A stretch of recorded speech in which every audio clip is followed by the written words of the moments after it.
Good morning and welcome to Christ Central Daily Devotional. I'm Fiona and today we are continuing in the book of Nehemiah. I'm going to be reading from the Good News version today because I'm in the mood for an easy translation. So here goes. Sanballat, Tobiah and Geshem and the rest of our enemies heard that we had finished building the wall and that there were no gaps left in it, although we still had not set up the gates in the gateways. So Sanballat and Geshem sent me a message suggesting that I meet with them in one of the villages in the plain of Ono. This was a trick of theirs to try to harm me. I sent messengers to say to them, I am doing important work and can't go down there. I am not going to let the work stop just to go and see you. They sent me the same message 4 times, and each time I sent them the same reply. Then Sanballat sent one of his servants to me with a 5th message, this one in the form of an unsealed letter, and it read, Geshem tells me that a rumour is going around among the neighbouring people that you and the Jewish people intend to revolt, and this is why you are rebuilding the wall. He also says you plan to make yourself king and that you have arranged for some prophets to proclaim in Jerusalem that you are the king of Judah. His Majesty is certain to hear about this, so I suggest that you and I meet to talk the situation over. I sent a reply to him. Nothing of what you are saying is true. You have made it all up yourself. They were trying to frighten us into stopping work. I prayed. But now, God, make me strong. About this time, I went to visit Shemaiah, the son of Deliah and grandson of Mehetabel, who was unable to leave his house.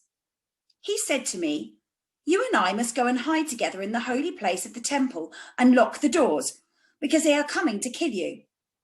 Any night now, they will come to kill you.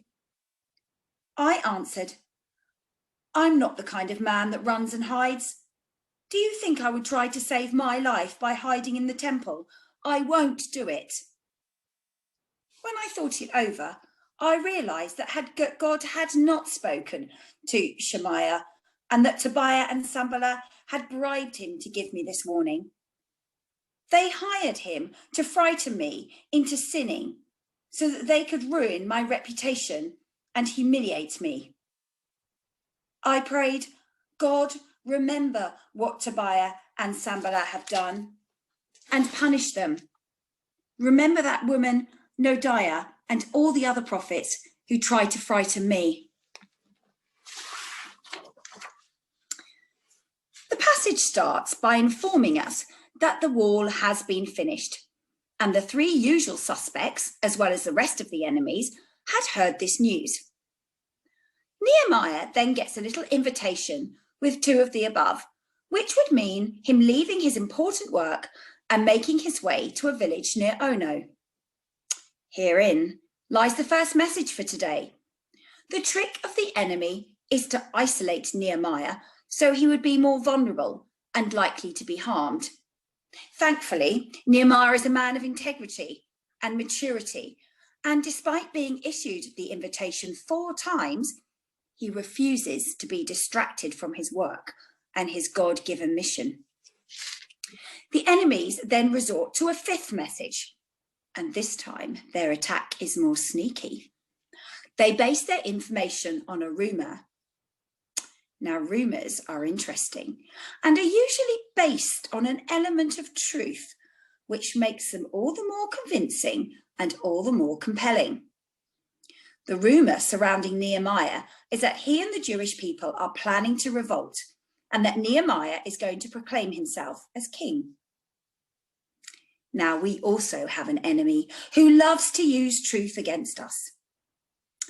A few years ago, after a period of illness, I decided I'd quite like to volunteer to help with the church-run English language classes. So I took myself along for a supposed period of observation. After the first lesson, I was told by the existing teacher that she was leaving and she wondered whether I would like to take over the class.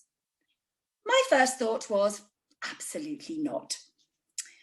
But then I felt a little sort of bubbling of excitement, and I wondered whether I actually possibly could do this. And I wondered whether the excitement I felt was God saying, yep, this is what I'd like you to do.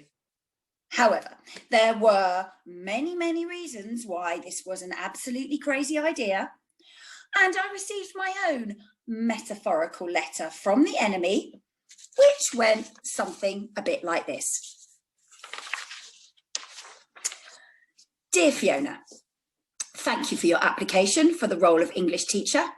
How interesting that you claim you have received this job advertisement from the Lord God Almighty himself. Might I take this opportunity, however, to draw your attention to the following points, which unfortunately make you a very unsuitable candidate. Firstly, considering you have been unwell with septicemia for 18 months, you've had 9 operations and an on-off leg amputation, your mental stability is somewhat questionable. May I also draw your attention to the fact that you are not qualified for this role, and considering you have just lost your job as a secondary school teacher, and due to your prolonged period of illness, you are now penniless and cannot afford the required TEFL training, you really should not be doing this. Should you, however, happen to procure the necessary funds, may I remind you that you no longer have any brain cells and would be completely incapable of study, writing essays, or passing any exams. Furthermore, may I also remind you that you are now immunocompromised and will undoubtedly catch a cold/virus/flu and end up in hospital and let absolutely everybody down. Yours sincerely, the Slimy Snake. Thankfully, after receiving my letter, I did not isolate myself, and although I cannot claim to have Nehemiah focus and determination, I did know a lady who did. So I took my letter to Tricia Stringer, who was coordinating the teaching programme at the time, and showed her my list of issues. Tricia agreed that indeed every one of the reasons on the list was in fact true. But you know what? She advised me to go ahead anyway. So holding on to the very strong possibility that this was my purpose from God, I did manage to procure the finances. I found some brain cells, wrote the essays, and I passed the exams. I did, of course, become unwell. I ended up in hospital on several occasions, but God provided 2 excellent support assistants who stepped up and taught for me. Thus, God's work continued despite my failings. When Nehemiah defeats his enemies, he declares that he will not be frightened and that he prayed. Note that this is his first port of call, to pray. He goes to God first and foremost. He also declares he is not the sort of man to go and hide from attack.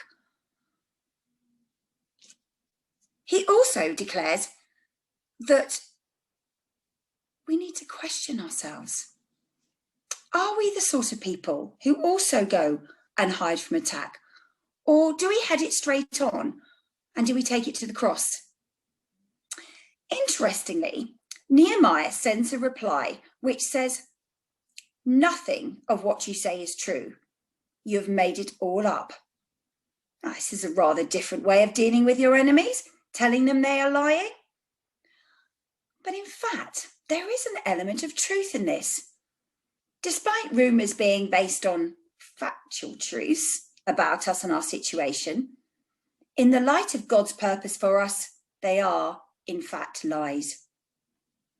As we go into a time of prayer this morning, let's encourage each other to not be isolated in our God-given purpose.